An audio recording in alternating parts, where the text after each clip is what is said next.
Welcome to NAGLREP Success, a podcast series featuring the talents of LGBT real estate agents and allies who inspire the LGBT community. I'm your host, David Cerroti. When you think of some of the great tragedies in LGBT history, most of us would recall the name of Matthew Shepard.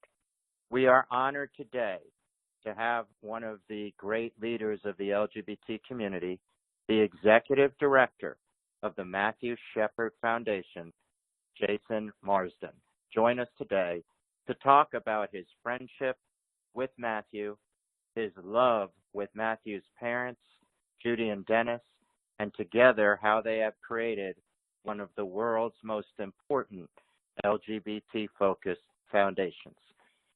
Thank you so much for joining us, Jason. We are just thrilled to have you with us today. Well, thank you, David. I really appreciate the opportunity to share our story. We are also absolutely thrilled that Judy and Dennis will be joining us at the NAGLREP conference in October, which will certainly be an amazing opportunity for them to share their story, their love of their son, the outpouring of emotion after the horrific events back in 1998. But I thought for the point of this call, we would focus more on your view of the foundation and your friendship with Matthew. Well, so I met Matt at a birthday party a few years before he so unfortunately was attacked in Laramie. And he recognized me from columns that I wrote for the local newspaper in Casper, and challenged me about why there was so little media attention being paid to what women and girls were experiencing under Afghan dictatorship that I had no idea at the time, but of course we all later learned was the Taliban. He had been around the world as part of studying at an international school and was deeply concerned about human rights, particularly women's rights in the Middle East, but of course extending to all vulnerable and marginalized populations. He was a very strong believer in each of us having an opportunity to make the world better for other individuals if we cared enough to do it. And that was the spirit that I think guided him in his desire to go into diplomacy or international relief work or something along those lines, which is, a dream, sadly, that he was never able to pursue. But you meet relatively few young, openly gay people in a place like Casper, Wyoming, and even fewer who watch the news, much less have strong feelings about the things that are going on behind the news. And it just struck me as a once in a lifetime sort of person to meet in Wyoming of all places. So over the years, we were able to have a lot of conversations about policy and public life and current events and how the world needs more energetic, idealistic people involved in making it a better place. And I had then and have since had very few friends like that from Wyoming who really had the perspective from a global standpoint of what role we can all play in making the world better and helping people. And so that work, as his parents, Judy and Dennis, often say, the sort of work that they have been doing all these years is the sort of work they always thought Matt would go into professionally, and that in a way they're filling in for the space that was left empty by his death. Was Matt always into that type of work to help people, even at the University of Wyoming?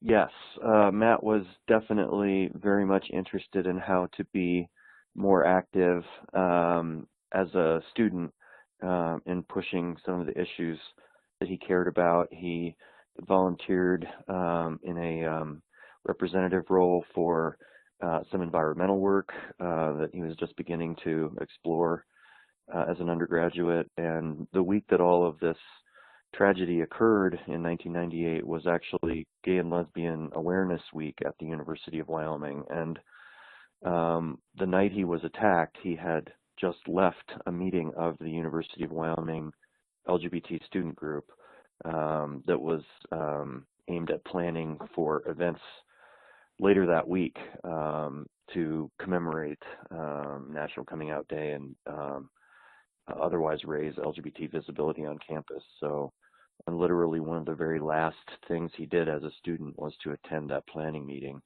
on October 6th of that year. So he only got to be there as an undergraduate at the University of Wyoming for about 5 weeks. So given how brief a time that was, he actually had already gotten involved in quite a few things, which I think gives you a sense of what potential he had to do more. He was really that special? Yeah, just, and not just, intellectual and caring about the world and active as a volunteer, but he was terribly nice to people. He was respectful of people. He asked thoughtful questions about what kind of, what made them tick? What were they interested in? He loved to debate. He loved the give and take of political conversations, but not in a rigid or ideological way, but more, he cared so much about being involved in things. I think he wanted to activate that in other people as well and draw them out about what really made them tick, what really filled them with passion and desire for change. And he could be quite a cheerleader for other people to take the opportunities that were in front of them. I think it would be remiss of me to not ask a difficult question. Do you remember that day back in 1998, and can you describe it for us in the best way you can? I was a reporter at the Casper Star Tribune in October of 1998, which is Wyoming's statewide newspaper, and we received a press release on the fax machine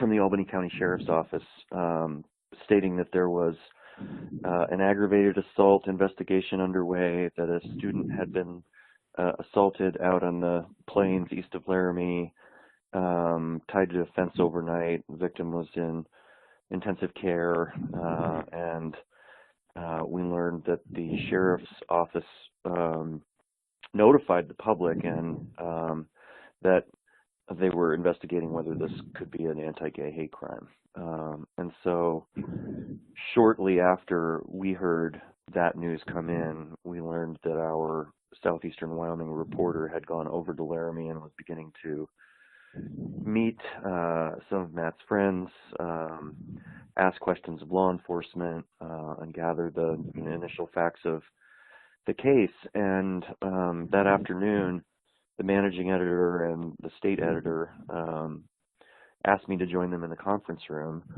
and closed the door and passed me this press release and said, Kerry Drake, our reporter at the time in Southeastern Wyoming, Kerry's over there and he's been talking to some of the victim's friends, and they say that he's a friend of yours. Do you know Matthew Shepard?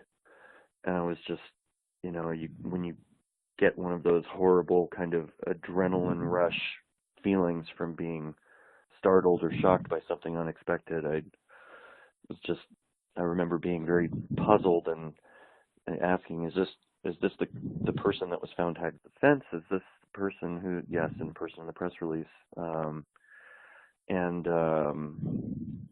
did you know him? I was like, yes, he's a friend. I just saw him last month when I was in Laramie. I had seen him about 4 weeks earlier. And they told me, obviously this is a friend of yours, or wouldn't expect you to contribute to the coverage in any way. And if you need some time, if you just need to go home, feel free. And I didn't have internet at home. I didn't even have cable TV in my little apartment. And I figured if I was going to learn what was going on, the newsroom of the Star Tribune would be the obvious place to be.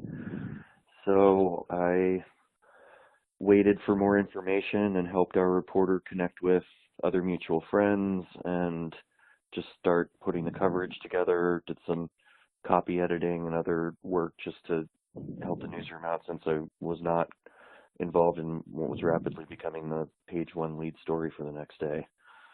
And that holding pattern of Matt being in intensive care and, will he survive, and will they catch these guys, and does this pan out to be an anti-gay attack, and will there be copycat violence, all of the wide range of unknowns start to kind of roll across your mind. And the following 4 or 5 days after that were really a blur of new developments in the case happening day after day, multiple developments per day, and hoping for the best for Matt without realizing that his condition was really, he was really irretrievably injured.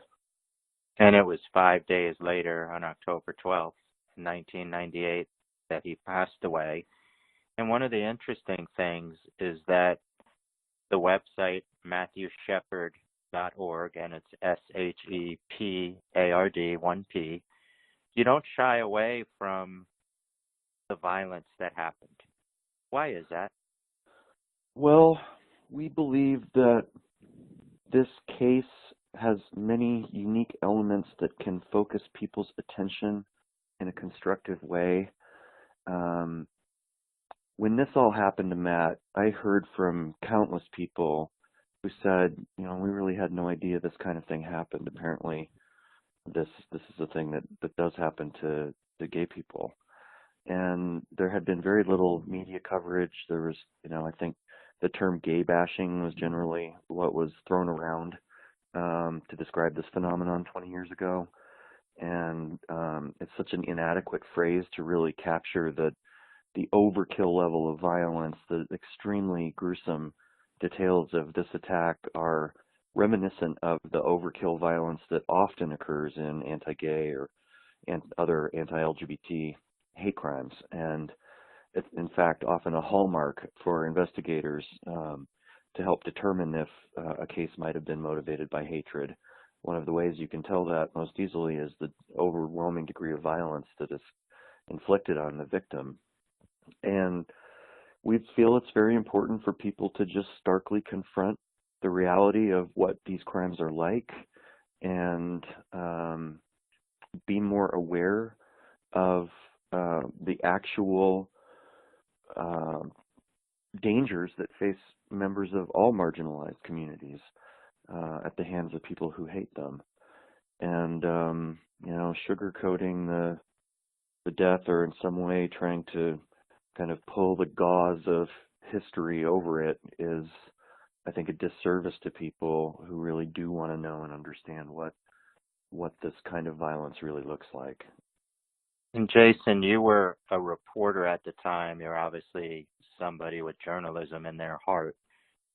Can you understand why this story became as big as it did? Well, that is one of the questions we very often ask ourselves. Why Matt? Why this case? Why not that case over there? And it's complicated, but I think the news stories that capture the public's attention and gain momentum and a following and public interest are, at their core, powerful stories. They include strong and vivid characters. They're in novel or unusual settings. Dramatic or tragic circumstances occur. Maybe there's a cliffhanger ending. And in those days after Matt was attacked, his story included all of those elements. It was very viral, so to speak, to use a term that didn't exist at the time. It's the sort of thing that was so far outside of normal and so exotic a place. Wyoming is a place that very few people have any real experience of, and they probably envision a kind of Wild West that isn't really the accurate picture of it. But all those factors were there. Matt was a compelling, young, good-looking, middle-class person in the middle of the country that a lot of people could relate to. And I think the story made a lot of people sit up and take notice because they probably never thought about the fact that there would be gay people in a place like Wyoming, and would they be safe there? And who are these people? And tell me more. And so, and I think the hopes of thousands of people and their prayers that he would recover really made people want to keep coming back to get the latest information about it. And as you know, the news is the first draft of history. It's now, because it became a big news story, it is now an important milestone historical event as well. Do you remember if there was a singular moment where you realized there's a change element that can happen here because of all this attention? Yes, pretty early on, we saw that there were candlelight vigils taking place all over the country, including on the steps of the Capitol in Washington, and a spontaneous protest march down Fifth Avenue in New York that ended in over 100 arrests. Calls to the Clinton administration and to Congress, as well as to Wyoming's governor and legislature, to pass hate crime legislation that's inclusive of LGBT people, which did not exist at the time. We were aware that there was going to be a set of political and legislative consequences that would come out of all this public interest sooner or later.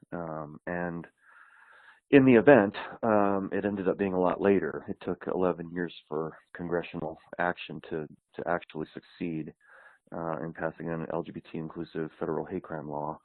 But within the first few days, we had the New York Times and the BBC asking if they could use our newsroom and our dark room and transmit their photography and stories over our T1. And just, it was really evident that a national media following the case was going to activate, potentially millions of Americans around the issue of anti-LGBT violence. And for those of us who have not yet met Judy and Dennis, what kind of people were they back then, and how have they changed as they've accepted the mantle of being LGBT leaders? Well, the funny thing about how they've changed is how little they've changed. They still live in the same house. Judy gets her hair done in the same place she's been getting her hair done for 15 or 20 years. They have folks over for their holiday party and make up a great big batch of enchiladas. And aside from the fact that they're on the road, 100 or 200 days a year doing these speaking engagements and meeting elected officials and participating in panel discussions and hate crime conferences and law enforcement trainings, they've remained the people they are. They've never felt like celebrities. They're always, slightly bemused when someone helps them to understand just how much esteem the community has for them.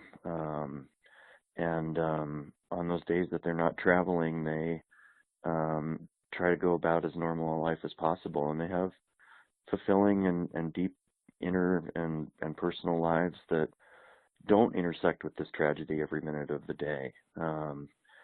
And I don't know how they've maintained such healthy boundaries, but a good dose of humility and I think a sense that if it wasn't them, it would have been someone else, and a hope that they can prevent that from happening to someone else. I think that's what gets them going much more than any public acclaim or recognition.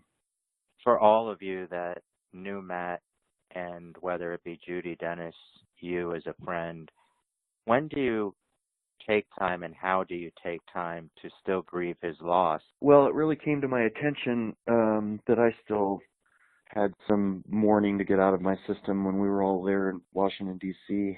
a few months ago for the interment of Matt's ashes at the National Cathedral, and a beautiful ceremony filled the place up. Over 2,000 people were there. More people were outside. And to hear Matt's life and memory celebrated in a high Episcopal service with such an outpouring of just ordinary people who wanted to be there to be a part of sending him off, brought tears to my eyes. And I've been here 10 years. I've volunteered for the foundation most of the 10 years before that in some form or fashion. So for a long time, Matt's story has been kind of the landscape I live in. You know, it's the thing that's the same every day. It doesn't change. And I think about it in terms of how can I share this message with this particular speaking engagement I've been given, or talking to donors, or working with our staff or our board members in our programs. I wouldn't say that I've been taking the story for granted, but I haven't sat with it quietly and for long enough in a long time to realize that I miss this kid, and I did this as a labor of love for his family.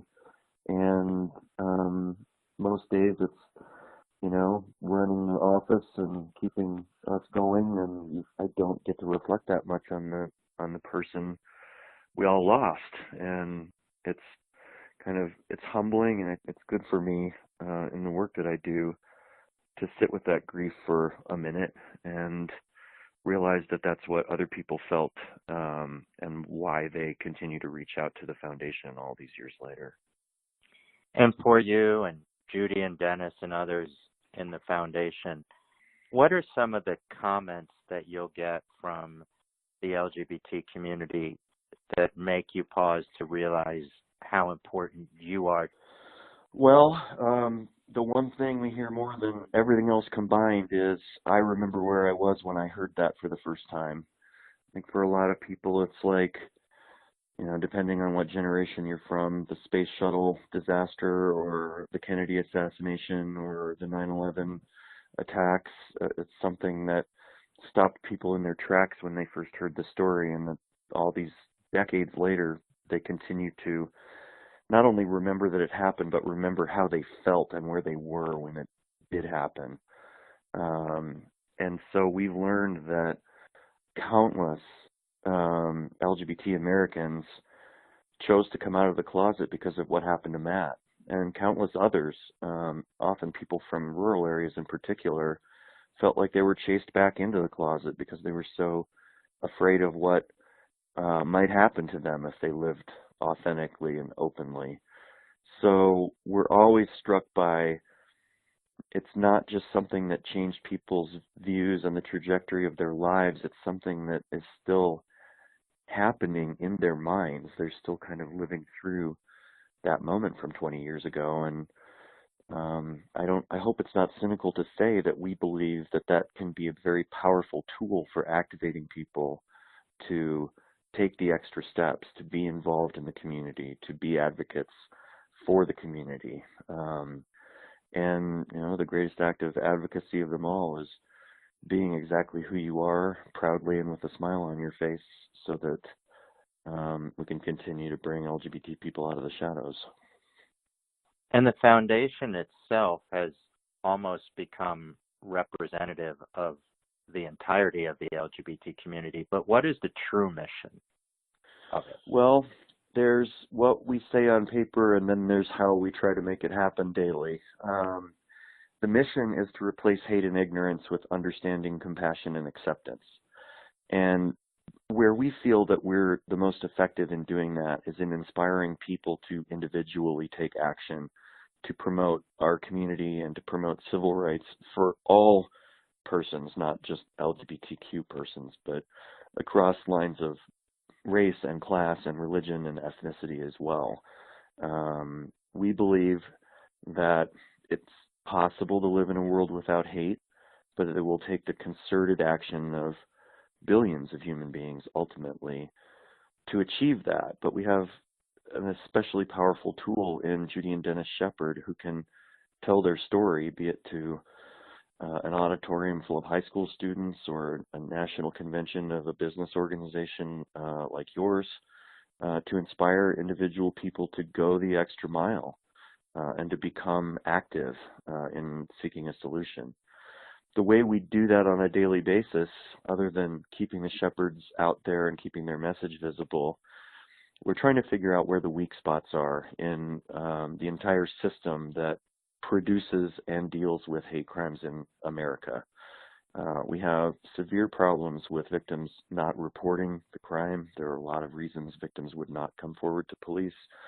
We've heard all of them. There's a great deal of truth to all of those reasons victims do not reach out for help. We know that in 3/4 of the states, police are not mandated to learn anything about hate crimes in their academy or cadet programs. And so we, free of charge, go to communities where we know there's a need and provide those trainings. And we try to elevate the issue so that people are aware of this danger, so that people can take reasonable precautions to protect their own safety, traveling in numbers, awareness of your surroundings, asking businesses and the nightlife establishments to take this threat seriously and provide appropriate security. Our vision is a future in which the foundation isn't needed anymore because these problems are solved. But getting to the solution is going to require all of us to unify and act together in a way that Americans are having a really hard time doing right now. So we're up against this feeling of helplessness, and we're up against this feeling of division and polarization. But we believe our message is inspiring and infectious. So for us, it's a question of continuing to do it and trying to reach as many audiences as we can. Well, NAGLREP itself, which now has more than 2,200 members and more than 30 chapters around the country, has taken a lead in advocating on behalf of the LGBT community.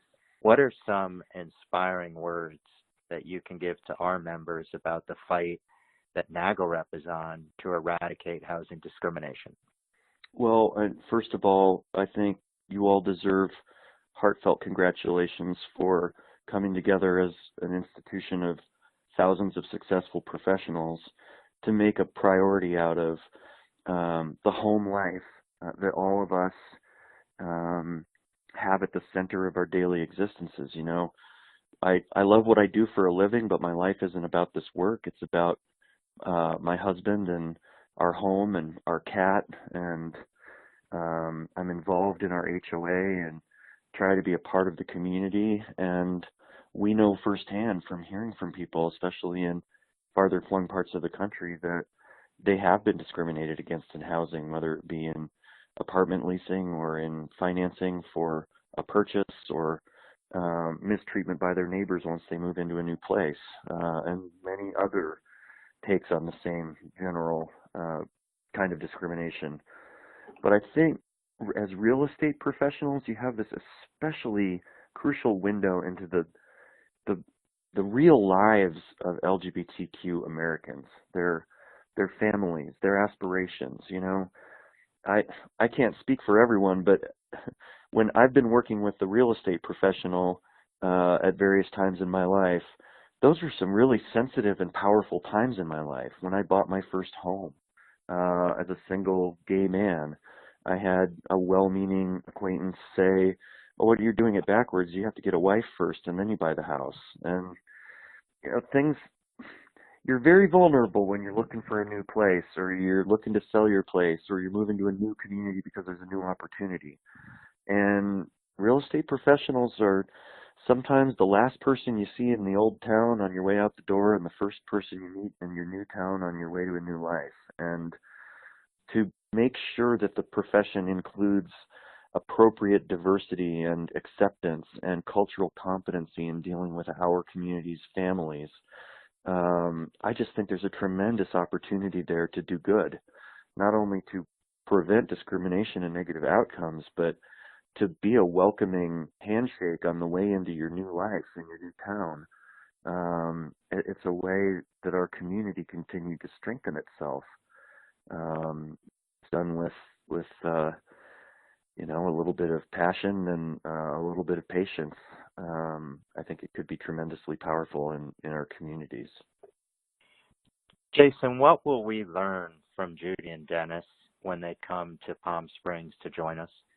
Well, you'll learn that Judy and Dennis are really fun-loving. They're wry. They have a good sense of humor about the world and the complexities of social change, and they're pretty grounded in the fact that this work takes time and it takes an emotional toll. So they're very warm and very welcoming of individual conversations with people and a chance to really hear their stories and learn more about the challenges that your members are facing, whether it's in the workplace or just in their ordinary daily lives in their communities. You'll learn that they are utterly passionate about activating every person they meet to not only be aware, but to be authentic, to be open, to vote, to participate in civic life. And you'll learn that the journey they've been on has had a lot of ups and downs. There were a lot of times when they felt like the forces arrayed against the change they're looking for are too powerful. But you don't live in Wyoming your whole life without being a little stubborn. And they have brought a lot of just determination and resiliency to this work, that they don't take no for an answer. And one of the reasons they've been so effective is that they've been able to devote the same level of energy to it decade over decade now. And a lot of the people who tried to stand in the community's way have given up. They increasingly realize they've lost the fight for history in the future. So they're a good object lesson in determination. I also want to urge everybody listening to take a look at your February NAGLREP newsletter.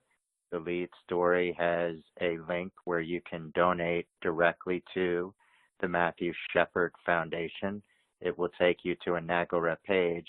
And we're also thrilled to let you know, Jason, that a portion of all of the proceeds from conference registrations in October will go to the Matthew Shepard Foundation. And I know that people will be blown away by the humility, the kindness, and the willingness to interact with each and every one of us in October. What should we say to them when we meet them? Thank you. God bless you. Your son's story has made my life better. We appreciate what you're doing. How can I be more helpful in my life and in my corner of the world? If people want to come and ask what they can do, you will make their day, because they will be delighted to know that they're not alone in feeling the urgency of taking action. Well, for all of us, we should all, when we meet Judy and Dennis, definitely ask them what we can do. This has been a very special NAGLREP success with Jason Marsden, the Executive Director of the Matthew Shepard Foundation. We really appreciate you joining us today, Jason. You're so welcome. Thank you. For NAGLREP Success, this is David Cerroti, and we'll see you in October in Palm Springs.